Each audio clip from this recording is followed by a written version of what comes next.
going to be working on an electronic distributorless ignition system. As you can see, you're going to have one of these on both sides. I refer to it as the EDIS here, and then you got it right over there instead of distributor. I'm going to be running a few tests on it today. We'll have ignition testers, so we're going to run some ohm tests on it. I'm going to have to take these off. Just get a couple screwdrivers, kind of pry it back.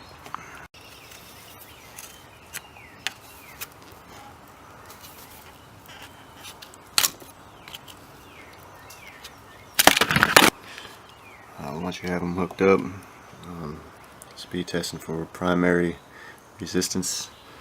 We're wanting to see 0.8 to 1.8 ohms. Let's crank it up and see what we're looking at.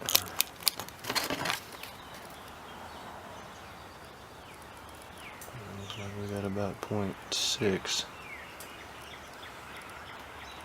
0.7.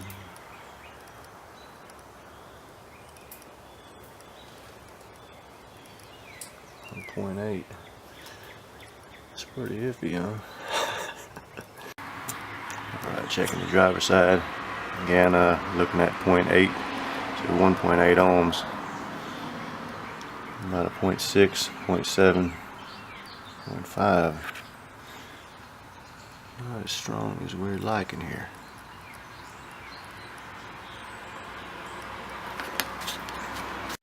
Alright, next we're going to be checking the secondary resistance between the Coil Packs EDIS system 93 Crown Victoria. Secondary resistance should have a reading at 13 to 14,000 ohms. So let's see what we're looking at on them. Be the top two and then the bottom two on this side. Same thing on the passenger side, be the top two and the bottom two. Alright, let's see how we got it. Oops. Alright, just put that in there. And you kind of got to hold them down, make sure you get the right reading. We had a 13.88 top two. Alright, test driver sides, bottom would be a 13.95, 13.85. Looks like we're in range. Again, we're looking for 13 to 14,000 ohms. You should see a K right up there. Make sure you're paying attention to that. Not too sure you'd be able to read anything else, but getting it on this side. We're running the same test on the passenger side. I'm doing the tops first. Looks like 13.86 on the top. Alright, you got about a 1412 on the bottom. A little bit out of range. Again, we're looking for on secondary resistance 13 to 14 ohms. 13 to 14,000 ohms, so it's a little bit higher.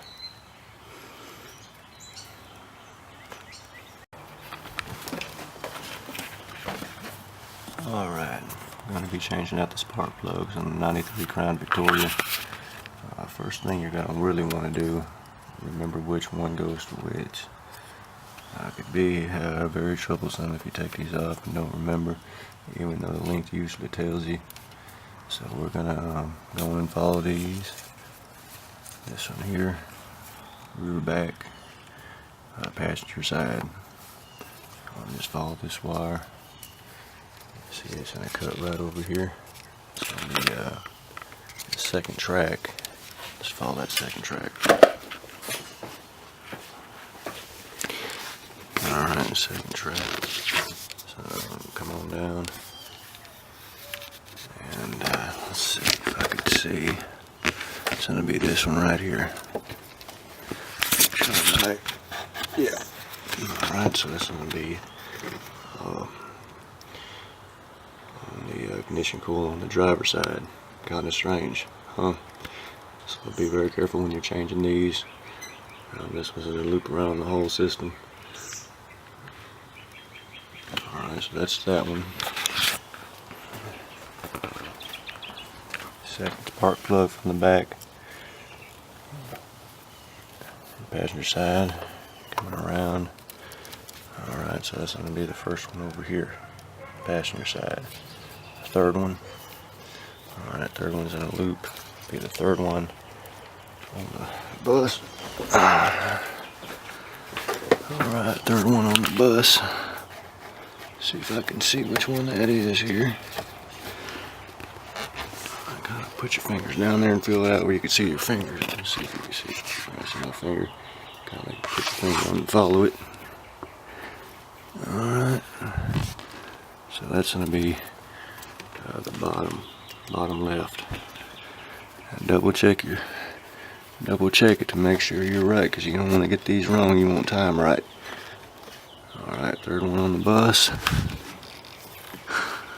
Alright, this is going to be the bottom one, first bottom one on the driver's side.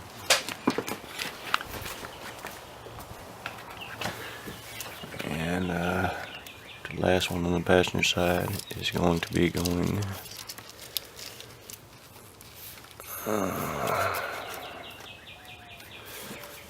that'll be the first one on the bottom on the passenger side. Alright. Let's go with the plugs on this side. Okay, gonna be doing the driver's side from the back forward. First one all the way on the back is going to be going into, alright, that's going to the bottom right on the driver's side. The second one is going to be going to the top right. The third one, alright, there's your first bus. Number one on the bus, coming right over here to the bottom right on the passenger side. And spark in the front is going to be, alright, that's going to be last on the bus. Be channeling down here, right here. Where's the last bus? Alright, first bottom on this side. I'll show you on one of these boots. I've stripped a few of these in my day. Before you try to pull it out, give it some nice twists. Try to get it loose down there. And you'll feel it when it starts twisting. And you'll try to do that on all of them. I'm going to have a couple of these retainers attaching to the valve cover. Just pull them straight off. You're going to see a little tab here. I pull that. And get your wires out. I'm just going to move you guys out of the way for now. Pull them all back. One thing's good to do before you do any spark plug removal. Get them in there on them heads. Blow it out real good around the hole. Amazed how much dirt flies around.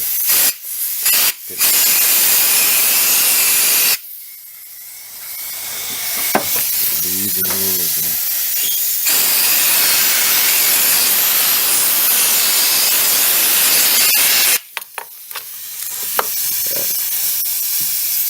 Both sides.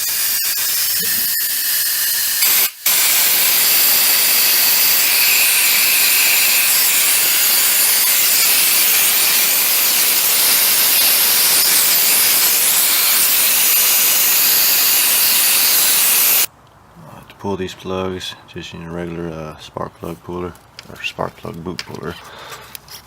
Just shoot it around there. This one's going to be a noise. Shoot it around. You get it on. Just do a little twisting motion. Got to get her loose. That way you don't break the boot. When you finally get the boots pulled, kind of look around these tips. You see any oil on them? That's kind of letting you know you got a valve leak. It's coming up through the spark plug threads, and well, probably have to do the valve stems. In this case, we're looking pretty good. All four on this side. We'll be checking the spark plugs too, see what they're looking like. Make sure they don't have a lot of oil around them. Make a flip. To make a clean pull on the front two plugs on the driver's side, I'm just going to go on and take the fuel rail off. I need a 8mm. I have the bolt there. Let's see, one in the back. Let's see if I can. Alright, there you go. Right back over there. Same thing on that side, right over there. And toward the back, I'm going to have to go over there and see. Now that you got those bolts off, right over there, I'm just going to pull the injectors up, trying to pull them off the rail. I'll be taking the harness plate off. Should be about an 8 on them too. Got one there. Let's see, where's that other one? Got one down there. Okay, once you get your boots out, just want to kind of show you what I'm talking about.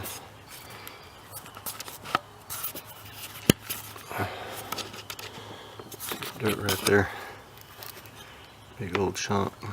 Lots gonna be laying around these spark plug holes. I'm gonna fall in the cylinder for sure. So I'm going to give it another good blow with the air gun. Gonna blow that out.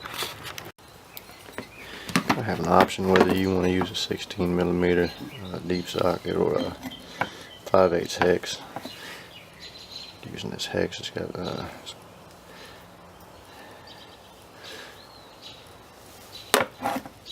make sure it's deep enough around those threads. One good thing about using a good spark plug socket, they have rubber boots on the inside, and when you press down, it kind of catches the top of it, and it'll pull it right out. So you can see that. I also have one of these, that way I can kind of keep up. See if any cylinders are, see if any valves are leaking, see where any are fouled. See, it just kind of gives you an indication what's going on a little bit better. Before you put these plugs in, make sure you put some anti-seize compound on there, just a thin layer. Mix it up real good before you do it. For those of you who don't read, it needs to be stirred a little while. Not too sure if it would hurt if you didn't, but the directions say to stir, so I'm stirring. I don't want to mess anything like this up, get these jammed in those heads. One more thing you should do, make sure these things are the right size. I know a lot of things out there say made to fit this and that, but I always like to check mine, make sure we're not bottoming out. Definitely check those tips up there. You don't want that piston to be cranking down on the new spark plug tips. It's not while we're doing this job. I'll show you the benefits of these good spark plug sockets. Just push it in. Here, click. Hold on. Make it turn a little bit.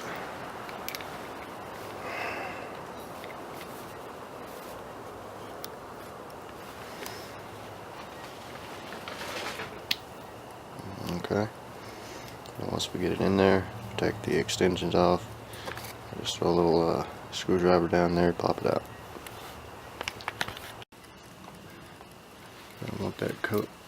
You're gonna want that plug covered with that NSE. It's pretty good. Threads all covered. I just use a Q-tip, wipe a little excess off. That way you're not using 10 times too much. Alright, once you got all the spark plugs in, go and torque them down to 84 to 180 inch-pounds.